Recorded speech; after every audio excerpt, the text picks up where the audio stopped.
ਵਾਹਿਗੁਰੂ ਜੀ ਕਾ ਖਾਲਸਾ ਵਾਹਿਗੁਰੂ ਜੀ ਕੀ ਫਤਿਹ।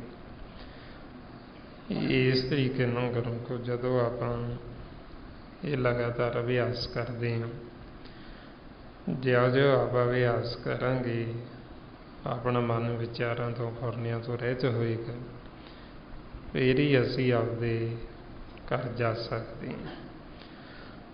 ਸੋ ਨਾਲ ਫਿਰ ਆਪਾਂ ਨੂੰ ਜੋ ਮਨ ਦੀਆਂ ਰਹਿਤਾਂ ਦੱਸਦੇ ਬਈ ਇਹ ਸਿਮਰਨ ਤਾਂ ਆਪਾਂ ਕਰਨਾ ਹੀ ਕਰਨਾ, ਨਾਲ ਇਹ ਆਪਾਂ ਰਹਿਤਾਂ ਰੱਖਣੀਆਂ ਵੀ ਜਿਹਦੇ ਨਾਲ ਸਾਡੇ ਮਨ 'ਤੇ ਮੈਲ ਲੱਗਦੀ ਆਪਾਂ ਉਹ ਕਰਮ ਨਹੀਂ ਕਰਨਾ। ਕਿਸੇ ਦੀ ਨਿੰਦਿਆ ਆਪਾਂ ਨਾ ਕਰਨੀ ਨਾ ਸੁਣਨੀ, ਇਹ ਕਰਮ ਹੈ ਜਿਹੜਾ ਇਹ ਆਪਾਂ ਛੱਡਣਾ ਹੈ। ਕਿਸੇ ਨਾਲ ਆਪਾਂ ਮਨ 'ਚ ਦੁਵਿਧਾ ਨਹੀਂ ਰੱਖਣੀ, ਵੈਰ ਵਿਰੋਧ ਨਹੀਂ ਰੱਖਣਾ, ਇਹ ਕਰਮ ਆਪਾਂ ਛੱਡਣਾ। ਹਉਮੈ ਤੋਂ ਮਨ ਨੂੰ ਰਹਿਤ ਰੱਖਣਾ, ਇਹ ਕਰਮ ਛੱਡਣਾ। ਲੋਕ ਲੱਜਾ ਤੋਂ ਉੱਪਰ ਉੱਠਣਾ, ਲੋਕ ਲੱਜਾ ਤੋਂ ਉੱਪਰ ਉੱਠ ਕੇ ਸਿਮਰਨ ਕਰਨਾ, ਮਾਲਕ ਦੇ ਗੁਣ ਗਾਉਣੇ। ਤੇ ਐਸੀ ਬਸ ਸੰਸਾਰ ਚੱਲਣਾ, ਹਮ ਨਹੀਂ ਚੰਗੇ ਬੁਰਾ ਨਹੀਂ ਕੋਈ। ਜਦੋਂ ਆਪਾਂ ਇਹ ਕਰਮ ਕਰਦੇ ਹਾਂ ਗੁਰਬਾਣੀ ਗੁਰੂ ਦੇ ਦੱਸੇ ਮੁਤਾਬਕ, ਫਿਰ ਕਹਿੰਦੇ ਵੀ ਇਹਨਾਂ ਦਾ ਮਨ ਹੈ ਜਿਹੜਾ ਹੁਣ ਇਹ ਸੱਚਾ ਹੋ ਜਾਏਗਾ। ਇਸੇ ਵਰਤਾਏ ਕਹਿੰਦੇ ਅਧਿਆਤਮ ਕਰਮ ਕਰੇ ਤਾਂ ਸਾਚਾ, ਮੁਕਤ ਭੇਦ ਕਿਆ ਜਾਣੇ ਕੱਚਾ। ਜਿਹੜਾ ਕੱਚਾ ਉਹਨੂੰ ਤਾਂ ਪਤਾ ਹੀ ਨਹੀਂ ਵੀ ਮੈਂ ਆਹ ਕੁਝ ਛੱਡਣਾ, ਉਹ ਤਾਂ ਇਹੀਓ ਕਰੀ ਜਾਂਦਾ। ਮਨਮੁਖ ਜੀਵ ਹੈ ਜਿਹੜਾ ਜਿਹੜੀ ਚੀਜ਼ ਸਤਿਗੁਰੂ ਛੱਡਣ ਨੂੰ ਕਹਿ ਰਹੇ ਉਹੀਓ ਕਰਦਾ। ਮਹਾਰਾਜ ਕਹਿੰਦੇ ਨਿੰਦਿਆ ਨਹੀਂ ਕਰਨੀ ਤੇ ਉਹ ਕਰਦਾ। ਕਹਿੰਦੇ ਕਿਸੇ ਨਾਲ ਈਰਖਾ ਨਫ਼ਰਤ ਨਹੀਂ ਕਰਨੀ, ਉਹ ਫਿਰ ਵੀ ਕਰਦਾ। ਉਹ ਕਹਿੰਦੇ ਹਉਮੈ ਤੋਂ ਰਹਿਤ ਰਹਿਣਾ, ਉਹ ਫਿਰ ਵੀ ਹਉਮੈ ਹੰਕਾਰ 'ਚ ਰਹਿੰਦਾ। ਇਸ ਵਾਸਤੇ ਸੱਚੇ ਪਾਤਸ਼ਾਹ ਕਹਿੰਦੇ ਵੀ ਇਹਨੂੰ ਨਹੀਂ ਪਤਾ ਫਿਰ ਮੁਕਤੀ ਦਾ, ਕਿਉਂਕਿ ਕੱਚਾ ਬਈ ਇਹਨੂੰ ਸੋਝੀ ਨਹੀਂ ਹੈ ਬਈ ਮੈਨੂੰ ਇਹ ਜੀਵਨ ਹੈ ਜਿਹੜਾ ਕਾਹਦੇ ਵਾਸਤੇ ਮਿਲਿਆ, ਕਿਵੇਂ ਮੈਂ ਆਪਦੇ ਜੀਵਨ ਦਾ ਲਾਹਾ ਖੱਟਣਾ। ਸੋ ਇਸ ਵਾਸਤੇ ਆਪਾਂ ਨੂੰ ਕਹਿੰਦੇ ਵੀ ਸੱਚੇ ਫਿਰ ਉਹੀ ਹੋਣੇ ਜਿਹੜੇ ਫਿਰ ਇਹ ਅਧਿਆਤਮਕ ਕਰਮ ਕਰਦੇ, ਜਿਹੜੇ ਇਸ ਮਾਰਗ ਦੇ ਉੱਤੇ ਚੱਲਦੇ। ਸੋ ਜਦੋਂ ਚੱਲਾਂਗੇ ਤੇ ਸਾਡਾ ਮਨ ਸੱਚਾ ਹੋ ਜਾਏਗਾ, ਸਾਡੇ ਮਨ ਦੀ ਮੈਲ ਉਤਰ ਗਈ ਤੇ ਇਹਨੇ ਸੱਚਾ ਹੋ ਜਾਣਾ। ਜਦੋਂ ਮੈਲਾ ਹੈ ਇਹ ਝੂਠਾ ਹੈ। ਸੋ ਇਸ ਵਾਸਤੇ ਫਿਰ ਆਪਾਂ ਨੂੰ ਸਮਝਾਉਂਦੇ ਬਈ ਸੁੱਚੇ ਹੋਣ ਵਾਸਤੇ ਵੱਧ ਤੋਂ ਵੱਧ ਹੁਣ ਇਹ ਆਪਾਂ ਸਿਮਰਨ ਕਰਨਾ, ਗੁਰਬਾਣੀ ਗੁਰੂ ਨੂੰ ਪੜ੍ਹਨਾ, ਵੱਧ ਤੋਂ ਵੱਧ ਪੜ੍ਹ ਕੇ ਵਿਚਾਰਨਾ ਆਪਾਂ, ਅਤੇ ਵੱਧ ਤੋਂ ਵੱਧ ਇਹ ਆਪਾਂ ਸਤ ਸੰਗਤ ਕਰਨੀ। ਬਾਕੀ ਇਹ ਜੋ ਆਪਾਂ ਗਿਆਨ ਦੀ ਸਾਂਝ ਰੋਜ਼ ਪਾਉਂਦੇ, ਸਤਿਗੁਰਾਂ ਦੀ ਕਿਰਪਾ ਦੁਆਰਾ ਸਾਰਾ ਭੇਦ ਆਪਾਂ ਨੂੰ ਦਿੱਤਾ ਗੁਰਮੁਖਾਂ ਨੇ। ਭਾਈ ਸਾਹਿਬ ਭਾਈ ਸੇਵਾ ਸਿੰਘ ਜੀ ਧਰਮਾਲਾ, ਬਈ ਜੋ ਸਾਡੇ ਜੀਵਨ ਦਾ ਅਸਲ ਮਕਸਦ ਹੈ ਵੀ ਕਿਵੇਂ ਅਸੀਂ ਮਾਲਕ ਤੋਂ ਵਿਛੜੇ ਤੇ ਕਿਵੇਂ ਅਸੀਂ ਮਿਲਣਾ, ਤੇ ਇਸ ਮਾਰਗ 'ਤੇ ਅਧਿਆਤਮਕ ਮਾਰਗ 'ਤੇ ਚੱਲਦੇ ਹੋਏ ਜੋ ਜੋ ਰਸਤੇ ਵਿੱਚ ਆਪਾਂ ਨੂੰ ਰੁਕਾਵਟਾਂ ਆਉਂਦੀਆਂ ਉਹਨਾਂ ਨੂੰ ਕਿਵੇਂ ਆਪਾਂ ਪਾਸੇ ਕਰਨਾ, ਉਹ ਗੁਰਮੁਖਾਂ ਨੇ ਆਪਾਂ ਨੂੰ ਬੜਾ ਸੌਖਾ ਕਰਕੇ ਇਹ ਸਾਰਾ ਭੇਦ ਦਿੱਤਾ। ਸੋ ਆਪਾਂ ਵੀ ਇਹ ਸਾਰਾ ਭੇਦ ਲੈ ਕੇ ਆਪਦੇ ਜੀਵਨ ਦਾ ਜੋ ਲਾਹਾ ਹੈ ਇਹ ਆਪਾਂ ਲਾਹਾ ਪ੍ਰਾਪਤ ਕਰ ਸਕਦੇ। ਸੋ ਇੰਨੀਆਂ ਬੇਨਤੀਆਂ, ਇੰਨੇ ਵਿਚਾਰ ਕਰਦਿਆਂ ਹੋਇਆਂ ਜੇ ਕੋਈ ਐਸਾ ਸ਼ਬਦ ਬੋਲਿਆ ਗਿਆ ਹੋਵੇ ਸੰਗਤ ਅਤੇ ਸਤਿਗੁਰੂ ਬਖਸ਼ਣ ਯੋਗ ਨੇ ਬਖਸ਼ ਲੈਣਾ ਜੀ। ਵਾਹਿਗੁਰੂ ਜੀ ਕਾ ਖਾਲਸਾ ਵਾਹਿਗੁਰੂ ਜੀ ਕੀ ਫਤਿਹ। ਵਾਹਿਗੁਰੂ ਵਾਹਿਗੁਰੂ ਵਾਹਿਗੁਰੂ ਵਾਹਿਗੁਰੂ ਵਾਹਿਗੁਰੂ ਵਾਹਿਗੁਰੂ ਵਾਹਿਗੁਰੂ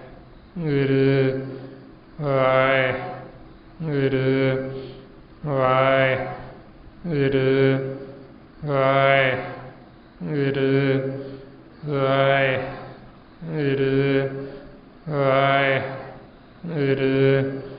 ਵਾਹਿਗੁਰੂ ਵਾਹਿਗੁਰੂ ਵਾਹਿਗੁਰੂ ਵਾਹਿਗੁਰੂ ਗੁਰੂ ਵਾਹਿਗੁਰੂ ਵਾਹਿਗੁਰੂ ਵਾਹਿਗੁਰੂ ਵਾਹਿਗੁਰੂ ਵਾਹਿਗੁਰੂ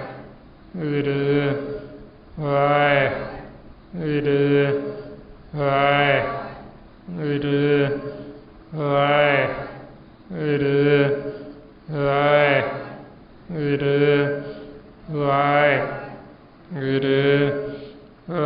ਵਾਹਿਗੁਰੂ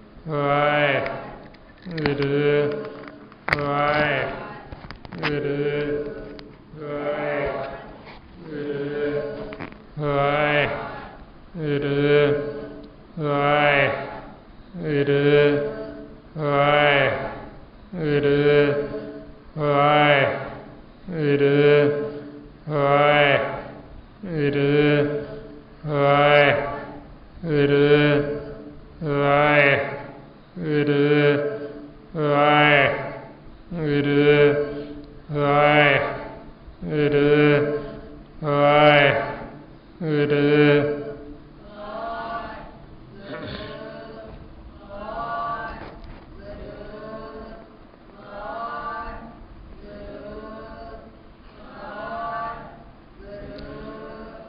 ਵਾਹਿਗੁਰੂ ਜੀ ਕਾ ਖਾਲਸਾ ਵਾਹਿਗੁਰੂ ਜੀ ਕੀ ਫਤਿਹ।